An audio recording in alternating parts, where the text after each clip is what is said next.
43장 베냐민을 데리고 다시 이집트로 가다. 기근이 더욱 심해졌다. 이집트에서 가져온 식량이 다 떨어지자 그들의 아버지가 말했다. 다시 가서 식량을 조금 더 구해오너라. 유다가 말했다. 그 사람이 우리에게 엄히 경고하면서 말하기를 너희 아우를 데려오지 않으면 너희는 내 얼굴을 볼 수 없을 것이다 라고 했습니다. 아버지께서 아우를 우리와 함께 가도록 내주시면 우리가 내려가서 아버지께 식량을 구해오겠습니다. 하지만 아버지께서 그렇게 하지 않겠다고 하시면 우리는 가지 않겠습니다. 간다고 한들 무슨 소용이 있겠습니까? 그 사람이 우리에게 너희 아우를 데려오지 않으면 너희는 내 얼굴을 볼 수 없을 것이다 하고 말했으니 말입니다. 이스라엘이 말했다. 너희는 어찌하여 내 인생을 이토록 고달프게 하느냐? 도대체 어쩌자고 또 다른 아우가 있다는 말을 했느냐? 그들이 말했다. 그 사람이 우리를 심하게 다그치며 너희 아버지는 살아계시느냐? 너희에게 또 다른 아우가 있느냐 하고 우리 가족에 대해 꼬치꼬치 캐묻기에 그렇다고 대답한 것입니다. 그 사람이 너희 아우를 이리로 데려오너라 하고 말할 줄 우리가 어찌 알았겠습니까? 유다가 아버지 이스라엘에게 재촉했다. 제가 책임질 테니 그 아이를 보내주십시오. 우리가 곧 떠나야겠습니다. 우리가 가지 않으면 우리 가족 모두가 굶어 죽게 됩니다. 우리도 아버지도 우리 자녀도 다 죽게 될 것입니다. 그 아이의 안전을 제가 모두 책임지겠습니다. 그 아이의 생명과 제 생명을 맞바꾸겠습니다. 제가 그 아이를 무사히 데려오지 않으면 제가 죄인이 되어 모든 죄를 달게 받겠습니다. 우리가 이렇게 꾸물거리지 않고 갔더라면 벌써 2번은 다녀왔을 것입니다. 아버지 이스라엘이 마지못해 응했다. 정 그렇게 해야만 한다면 이렇게 하여라. 이 땅에서 나는 가장 좋은 토산물을 너희 자루에 넣어 가서 그 사람에게 선물로 드리거라. 향유와 꿀, 향료와 향수, 의향나무 열매와 감복숭아도 얼마 가져가거라. 돈도 넉넉히 챙겨서 너희 자루에 담겨있던 액수의 2배를 가져가거라. 분명히 착오가 있었을 것이다. 너희 아우를 데리고 출발하여라. 그 사람에게 다시 가거라. 너희들이 그 사람 앞에 설 때 강하신 하나님이 은혜를 베푸셔서 그 사람이 너희의 다른 형제와 베냐민을 함께 돌려보내주면 더없이 좋겠구나. 내게는 이제 남은 것 하나도 없다. 다 잃어버렸다. 그들은 선물을 마련하고 돈을 2배로 챙겨서 베냐민을 데리고 갔다. 그들은 지체하지 않고 이집트로 가서 요셉을 만났다. 그들이 베냐민을 데려온 것을 보고 요셉이 자기 집 관리인에게 말했다. 이 사람들을 집으로 데려가서 편히 쉬게 해주어라. 짐승을 잡고 식사를 준비하여라. 내가 그들과 점심을 함께 할 것이다. 관리인은 요셉이 말한 대로 그들을 집 안으로 데리고 들어갔다. 그들은 안내를 받아 요셉의 집으로 들어가면서 불안에 휩싸여 생각했다. 그 돈 때문이야. 그 사람은 우리가 처음 이곳으로 내려왔을 때 그 돈을 가지고 도망쳤다고 생각하는 거다. 이제 그가 원하는 곳에서 우리를 붙잡았으니 우리를 종으로 삼고 우리의 나귀를 몰수하려는 거야. 그래서 그들은 요셉의 집 관리인에게 다가가 그 집 문 앞에서 말했다. 주인님, 들어보십시오. 저희는 지난번에 식량을 사러 여기에 내려왔던 사람들입니다. 집으로 돌아가던 날 밤에 자루를 열어보니 자루에 저희 돈이 들어있었습니다. 저희가 지불한 액수 그대로였습니다. 저희가 그 돈을 고스란히 가져왔고 추가로 식량을 살 돈도 많이 가져왔습니다. 누가 저희 자루 속에 돈을 넣어 두었는지 저희는 모르겠습니다. 관리인이 말했다. 모든 것이 잘 되었으니 걱정하지 마십시오. 여러분의 하나님, 여러분 아버지의 하나님께서 여러분에게 덤으로 주신 것이 분명합니다. 나는 이미 여러분의 돈을 다 받았습니다. 그러고는 시므온을 데려와 그들에게 넘겨주었다. 관리인은 그들을 요셉의 집으로 데리고 들어가서 발 씻을 물을 주고 그들의 나귀에게 먹이를 주며 그들을 편히 쉬게 해주었다. 형제들은 요셉과 함께 식사할 것이라는 말을 듣고 정오에 그가 나타나기를 기다리며 가져온 선물을 펼쳐놓았다. 요셉이 집에 오자 그들은 가져온 선물을 그 앞에 내놓고 정중히 머리 숙여 절했다. 요셉이 그들을 맞이하며 말했다. 전에 너희가 말한 연로하신 너희 아버지는 안녕하시냐? 아직도 살아계시느냐? 그들이 말했다. 예, 주인님의 종인 저희 아버지는 지금도 살아계시고 아주 잘 지내십니다. 그러고는 다시 정중히 머리 숙여 절했다. 그때 요셉이 자기 어머니의 아들, 곧 자기 친동생 베냐민을 알아보고 그들에게 물었다. 전에 너희가 내게 말한 막내 아우가 이 아이냐? 그리고는 내 아들아, 하나님께서 네게 은혜 베푸시기를 빈다 하고 말했다. 요셉은 자기 아우를 보고 감정이 북받쳐 울음이 터져 나오려고 하자 급히 다른 방으로 들어가서 한참을 울었다. 그러고 나서 얼굴을 씻고 마음을 진정시킨 다음 상을 차리라고 말했다. 요셉은 따로 상을 받았고 형제들은 형제들끼리, 이집트 사람들은 이집트 사람들끼리 식사하도록 상을 차리게 했다. 이집트 사람들은 히브리 사람들과 한 식탁에서 먹지 않았다. 히브리 사람들과 식사하는 것을 역겹게 여겼기 때문이다. 형제들이 안내를 받아 앉고 보니 요셉을 마주보고 마디에서부터 막내에 이르기까지 나이 순으로 앉게 되었다. 형제들은 이제 무슨 일이 벌어질까 의아해하며 놀란 눈으로 서로 쳐다보았다. 요셉은 각 사람이 먹을 음식을 자기 식탁에서 형제들의 접시로 나르게 했다. 베냐민의 접시에 담긴 음식은 다른 형들의 접시에 담긴 음식보다 훨씬 많았다. 형제들은 요셉과 함께 마음껏 먹고 마셨다. 13장 사이비 종말론자들. 예수께서 성전을 떠나시는데 제자 가운데 한 사람이 말했다. 선생님, 저 석조물과 건물들을 보십시오. 예수께서 말씀하셨다. 네가 이 웅장한 건축물에 감동하느냐? 저 건물의 돌 하나하나가 결국 잔의 더미가 되고 말 것이다.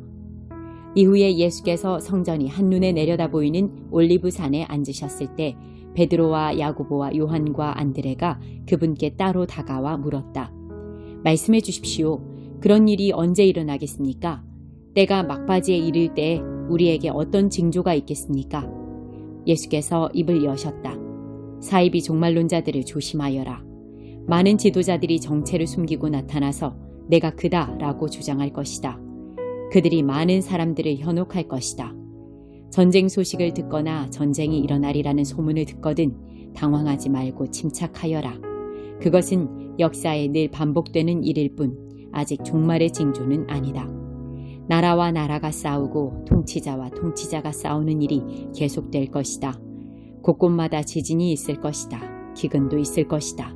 그러나 이것은 앞으로 닥칠 일에 비하면 아무것도 아니다. 또 조심하여라. 사람들이 너희를 법정으로 끌고 갈 것이다. 세상이 살벌해져서 내 이름을 전한다는 이유로 모두가 너희를 물고 뜯을 것이다. 너희는 진리의 파수병으로 그 자리에 있는 것이다. 메시지가 온 세상에 두루 전파되어야 한다. 그들이 너희를 배반하여 법정으로 데려가거든 너희는 무슨 말을 할지 염려하지 마라. 그때가 오거든 너희 심중에 있는 것을 말하여라. 성령께서 너희 안에서 너희를 통해 친히 증거하실 것이다. 형제가 형제를 죽이고 아버지가 자녀를 죽이고 자녀가 부모를 죽일 것이다.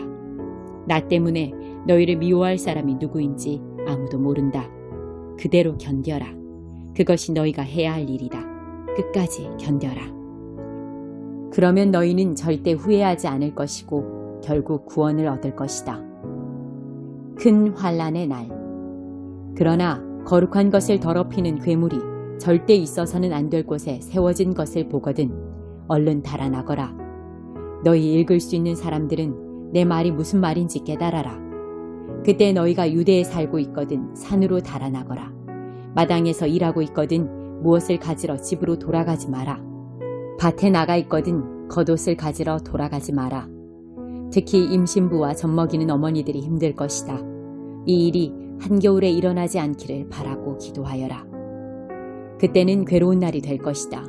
하나님께서 세상을 지으신 때로부터 지금까지 이런 일이 없었고 앞으로도 다시는 없을 것이다. 하나님께서 이 환난의 날들을 갈 때까지 가게 두신다면 아무도 견딜 수 없을 것이다. 그러나 하나님의 택하신 백성, 그분께서 친히 택하신 이들을 위해 그분은 이미 손을 써놓으셨다. 그날과 그때는 아무도 모른다.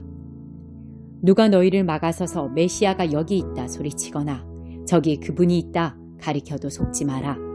가짜 메시아와 거짓 설교자들이 곳곳에서 출현할 것이다.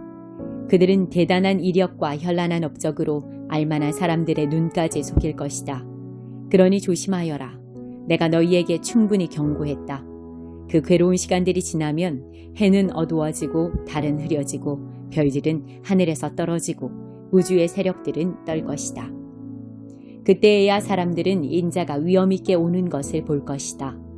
인자가 오는 것이 온 하늘에 가득하여 보지 못할 사람이 아무도 없을 것이다. 인자가 천사들을 보내어 택하신 사람들을 이 끝에서 저 끝까지 사방에서 불러들일 것이다. 무화과 나무에서 교훈을 얻어라. 싹이 나서 초록빛이 살짝만 내비쳐도 너희는 여름이 가까이 다가온 줄 안다. 너희도 마찬가지다. 이 모든 일을 보거든 인자가 문 앞에 온 줄 알아라. 이것은 가볍게 여길 일이 아니다. 내가 지금 하는 말은 어느 훗날의 세대에게만 주는 말이 아니라 이 세대에게도 주는 말이다. 이 일들은 반드시 이루어진다. 하늘과 땅은 닳아 없어져도 내 말은 닳아 없어지지 않을 것이다. 그렇다면 정확한 날짜와 시간은 언제인가? 그것은 아무도 모른다. 하늘의 천사들도 모르고 아들인 나도 모른다. 오직 아버지만 아신다. 너희는 시간표를 모르니 각별히 조심하여라. 이것은 마치 어떤 사람이 집을 떠나 다른 지방으로 가면서 종들에게 고난을 주어 각각 임무를 맡기고 문지기에게 보초를 서라고 명하는 것과 같다. 그러니 깨어서 너희 자리를 지켜라. 집주인이 언제 돌아올지 저녁일지 한밤중일지 새벽일지 아침일지 너희는 모른다. 그가 예고 없이 나타날 때에 너희가 근무 중에 잠자는 일이 없게 하여라. 내가 너희에게 말하고 또 모든 사람에게 말한다. 너희 자리를 지켜라. 깨어 있어라. 9장 욥이 대답했다. 그래서 새로운 게 뭔가 나도 그 정도는 안 해. 그러나 한낱 인간이 어찌 하나님보다 오를 수 있겠는가? 우리가 하나님을 상대로 소송을 벌이려 한들 승산이 얼마나 되겠는가? 천에 하나도 안 될 걸세. 하나님의 지혜는 너무나 깊고 하나님의 능력은 어마어마하니 누가 그분과 겨뤄서 무사할 수 있겠는가? 그분은 산들을 눈 깜짝할 사이 옮기시고 내키면 산을 뒤엎기도 하신다네. 땅을 강하게 뒤흔들어 그 기초까지 진동하게 하시지. 해에게 비치지 마라 하시면 그대로 되고 별들을 덮어 가리신다네. 홀로 하늘을 펼치시고 바다 물결 위를 성큼성큼 걸으시네. 북두칠성과 오리온자리, 묘성과 남방 별자리들을 만드셨네. 그분은 우리가 이해하지 못할 큰 일들을 행하시고 그분의 기적은 이루다 헤아릴 수 없어. 하나님이 내 앞으로 바로 지나가신다 해도 나는 그분을 볼 수 없네. 은밀하지만 분명히 일하시는데도 나는 눈치채지 못한다네. 하나님이 자네들 소유를 몽땅 털어가신다 한들 누가 그분을 막을 수 있겠나? 누가 지금 뭐 하시는 겁니까 하고 항의할 수 있겠나? 하나님은 진노를 돌이키지 않으시니 용이 낳은 괴물들도 그분 앞에서는 꼼짝 못하네. 그러니 내가 어떻게 그분과 논쟁을 벌이며 그분의 마음을 움직일 변론을 내놓을 수 있겠는가? 내가 결백하다 해도 입증할 수 없으니 고작해야 재판관의 자비를 빌 수 있을 뿐이야. 내가 하나님을 부를 때 그분이 친히 대답하시면 그때 비로소 나는 그분이 내 말을 들으셨다고 믿겠네. 하지만 현재로서는 하나님이 나를 여기저기 치시고 까닭없이 마구 때려 멍들게 하신다네. 그분은 내게 숨 돌릴 틈도 주지 않으시고 괴로움에 괴로움만 더하시지.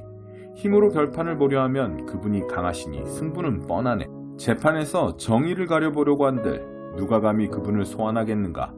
내가 결백하다 해도 내 입에서 나오는 모든 말이 날 유죄로 보이게 만들 거네. 내가 흠이 없다 해도 무죄를 항변할수록 더 나쁜 놈으로 보일 거야. 나를 믿어주게. 난 결백하네.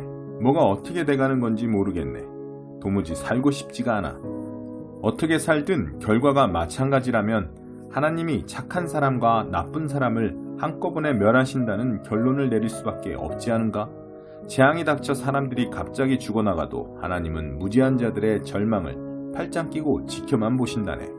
하나님은 악한 자들에게 세상을 맡기시고 옳고 그름을 분간하지 못하는 재판관들을 세우시네. 이것이 하나님 책임이 아니라면 누구 책임이란 말인가? 시간이 얼마 안 남았고 남은 생애가 쏜살같이 달려가니 그 속도가 너무나 빨라 좋은 일을 볼 겨를이 없습니다. 그 지나가는 것이 돛을 올려 바람을 받으며 달리는 배 같고 먹잇감을 향해 내리닫는 독수리 같습니다. 이 모든 것을 다 잊고 밝은 면만 보면서 억지 웃음이라도 지어야지 하고 말해보지만 주께서 나를 봐주지 않으실 것이 분명하니 이 고통은 창자 속 왕모래처럼 나를 계속 괴롭힐 것입니다. 유죄 판결이 이미 내려졌으니 항의하고 항소한들 무슨 소용이 있겠습니까? 온몸을 북북 문지르고 때가 잘 빠지는 비누로 아무리 깨끗이 씻어도 부질없을 것입니다. 주께서 나를 돼지우리에 밀어넣으셔서 누구도 견디지 못할 악취를 풍기게 하실 테니까요. 하나님과 나는 대등하지 않으니 그분을 상대로 소송을 벌일 수 없구나. 동등한 존재로 같이 법정에 들어갈 수가 없구나. 하나님과 나 사이에 개입하여 내가 살 기회를 열어주고 내 멱살을 틀어진 하나님의 손을 풀어 이 두려움에서 벗어나 다시 숨을 쉴 수 있게 해줄 중재자가 있다면 얼마나 좋을까. 그러면 목소리 높여 내 사정을 거침없이 말하련만 지금 상황에서는 그렇게 할 도리가 없구나. 13장 그리스도인과 세상 권세. 훌륭한 시민이 되십시오. 모든 정부는 다 하나님의 주권 아래 있습니다. 평화와 질서가 있다면 거기에는 하나님의 질서가 있는 것입니다. 그러므로 책임성 있는 시민으로 사십시오. 만일 여러분이 국가에 대해 무책임하다면 여러분은 하나님과의 관계에 있어 무책임한 것이며 하나님은 여러분에게 책임을 물으실 것입니다. 정당하게 세워진 권력기관이라면 여러분이 정당하지 못한 일을 하고 있지 않는 한 무서워할 이유가 없습니다. 건전한 시민이라면 아무것도 두려워할 것이 없습니다. 여러분은 정부와 좋은 관계이기를 원하십니까? 책임 있게 사는 시민이 되십시오. 그러면 아무 문제가 없을 것입니다. 정부가 하는 일은 여러분에게 득이 될 것입니다. 그러나 만일 여러분이 법을 사방팔방으로 어기고 다닌다면 조심하십시오. 경찰은 그저 멋으로 있는 것이 아닙니다. 하나님은 질서를 유지하는 일에 관심이 있으시고 그분은 그 일에 그들을 사용하십니다. 이것이 여러분이 책임있게 살아야 하는 이유입니다. 단순히 벌을 피하기 위해서가 아니라 그렇게 사는 것이 바른 것이기 때문입니다.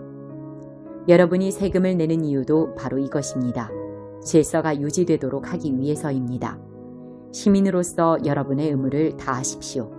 세금을 내고 청구서를 지불하고 지도자들을 존중하십시오. 여러분은 서로에 대해 지고 있는 커다란 사랑의 빚 말고는 더는 빚을 지지 마십시오. 여러분이 사람을 사랑하면 여러분은 율법의 최종 목적을 완성하는 것입니다.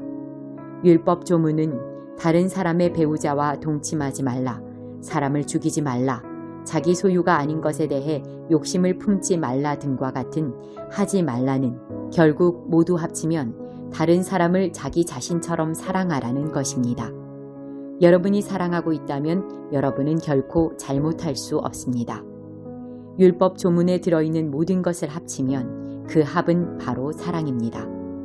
그날 해야 할 일에 너무 열중해 지친 나머지 그만 지금이 어떤 때인지 잊고 살아서는 안 됩니다. 하나님을 망각하고서 꾸벅꾸벅 졸며 살지 않도록 조심하십시오. 이제 밤이 끝나고 새벽이 밝아오고 있습니다. 일어나서 하나님이 하고 계신 일에 눈을 뜨십시오. 이제 하나님께서 우리가 처음 믿었을 때 시작하신 그 구원 사역에 마무리 손질을 하고 계십니다. 우리는 1분도 시간을 허비할 수 없습니다.